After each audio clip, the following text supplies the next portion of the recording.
formidable d'être de retour en Allemagne. Comme vous l'avez entendu plus tôt, j'étais ici l'année dernière en tant que sénateur des États-Unis.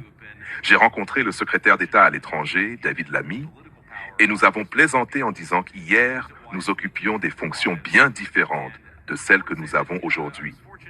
Mais désormais, il est temps pour tous nos pays, pour tous ceux qui ont eu la chance de se voir confier le pouvoir par leurs peuples respectifs, de l'utiliser judicieusement pour améliorer la vie des gens. Je tiens à dire que j'ai eu la chance, lors de mon passage ici, de passer quelques heures en dehors des murs de cette conférence. J'ai été profondément impressionné par l'hospitalité des habitants, même alors qu'ils se remettent tant bien que mal de l'horrible attaque d'hier. La première fois que je suis venu à Munich, c'était lors d'un voyage personnel avec mon épouse, qui est ici avec moi aujourd'hui. J'ai toujours aimé la ville de Munich et ses habitants. Je tiens simplement à dire que nous sommes très touchés.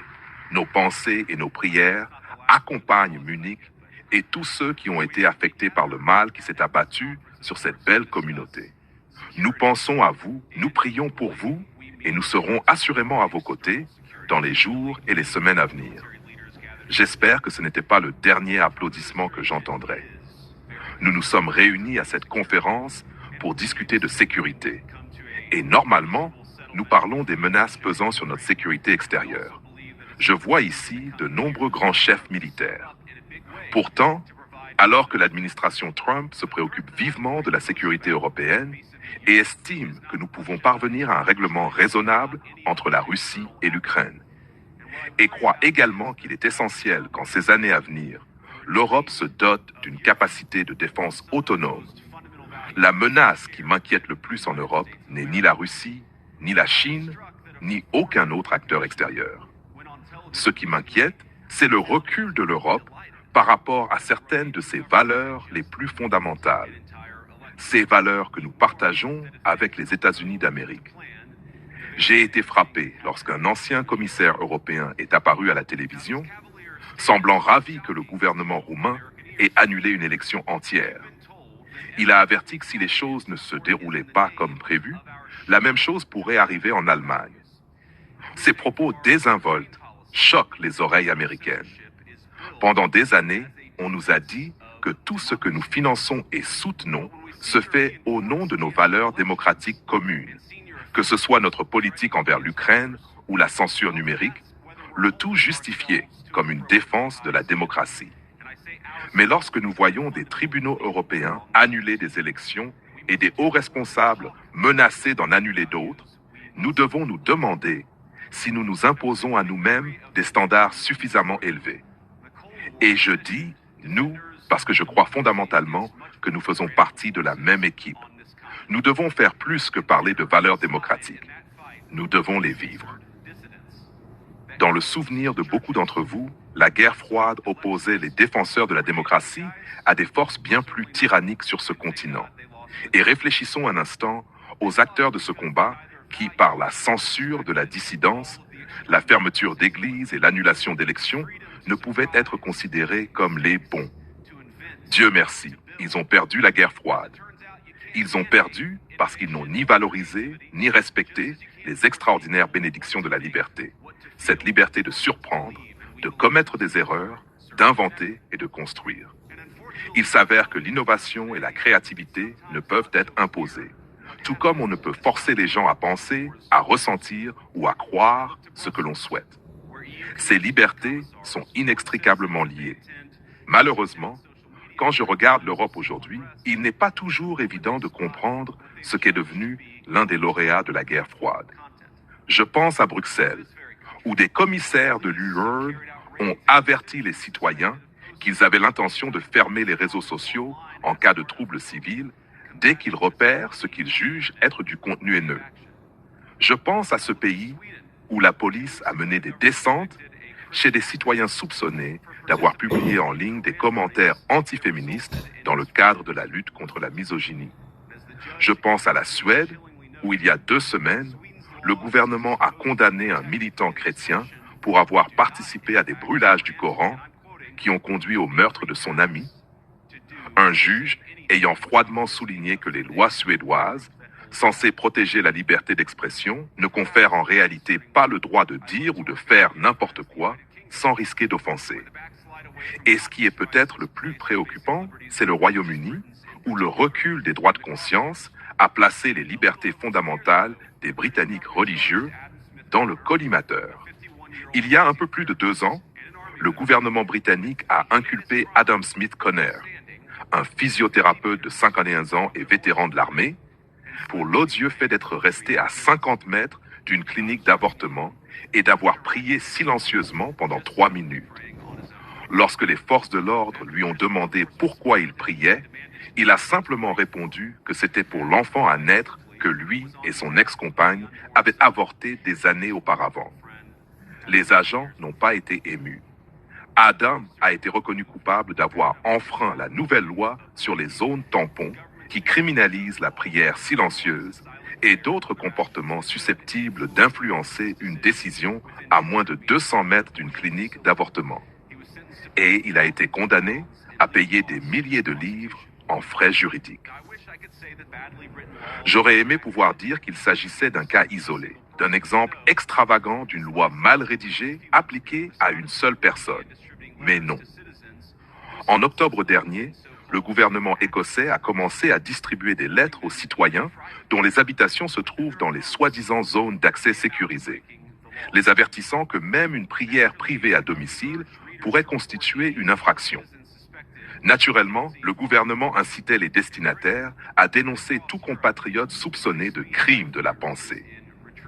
En Grande-Bretagne et à travers l'Europe, la liberté d'expression, je le crains, est en déclin. Et dans un souci autant d'humour que de vérité, je dois admettre que parfois, les voix les plus bruyantes en faveur de la censure viennent non pas d'Europe, mais de mon propre pays, où l'administration précédente a menacé et intimidé les entreprises de médias sociaux pour censurer ce qu'on appelait la désinformation. Désinformation, par exemple, concernant l'idée que le coronavirus serait probablement issu d'une fuite dans un laboratoire en Chine. Notre propre gouvernement a encouragé les entreprises privées à faire taire ceux qui osaient exprimer ce qui s'est avéré être une vérité évidente. C'est ainsi que je viens aujourd'hui, non seulement avec une observation, mais aussi avec une proposition. Alors que l'administration précédente semblait désespérée de faire taire ceux qui s'expriment, l'administration Trump fera exactement le contraire. J'espère que nous pourrons travailler ensemble à ce sujet. À Washington, il y a un nouveau shérif en ville. Sous la direction de Donald Trump, nous pourrions ne pas être d'accord avec vos opinions. Mais nous nous battrons pour défendre votre droit de les exprimer sur la place publique, qu'on soit d'accord ou non.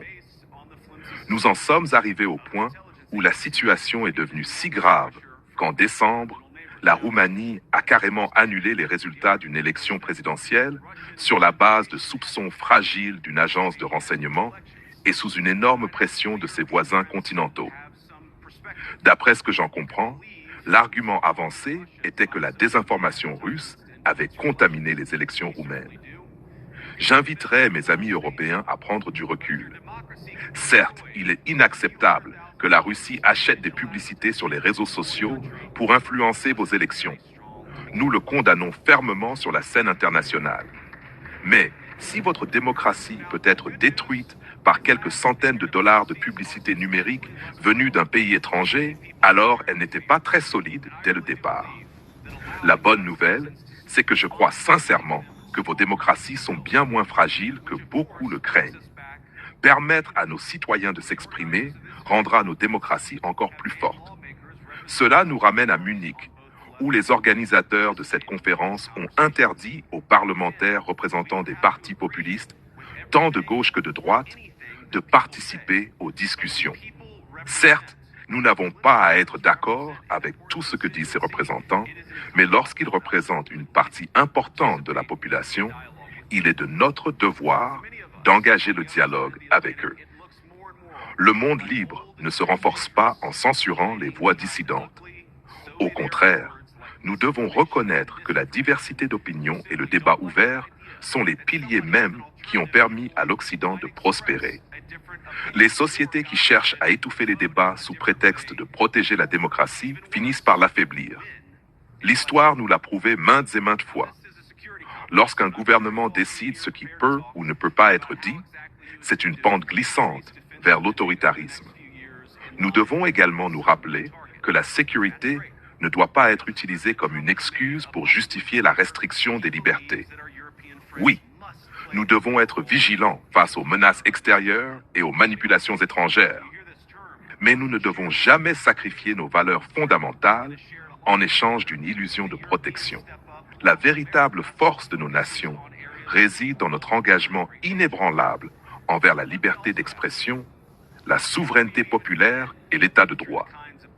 C'est pourquoi l'administration Trump adoptera une approche radicalement différente de celle de nos prédécesseurs. Nous ne chercherons pas à imposer la censure à travers des pressions gouvernementales sur les entreprises technologiques.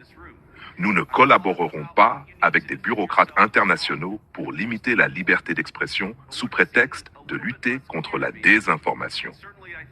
Au contraire, nous travaillerons avec nos alliés pour protéger ces libertés et garantir que chaque citoyen puisse s'exprimer sans crainte de représailles.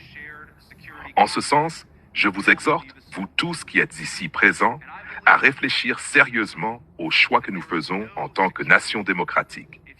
Voulons-nous vraiment d'un avenir où les gouvernements surveillent, punissent et censurent leurs propres citoyens au nom du bien collectif? Ou voulons-nous un monde où la liberté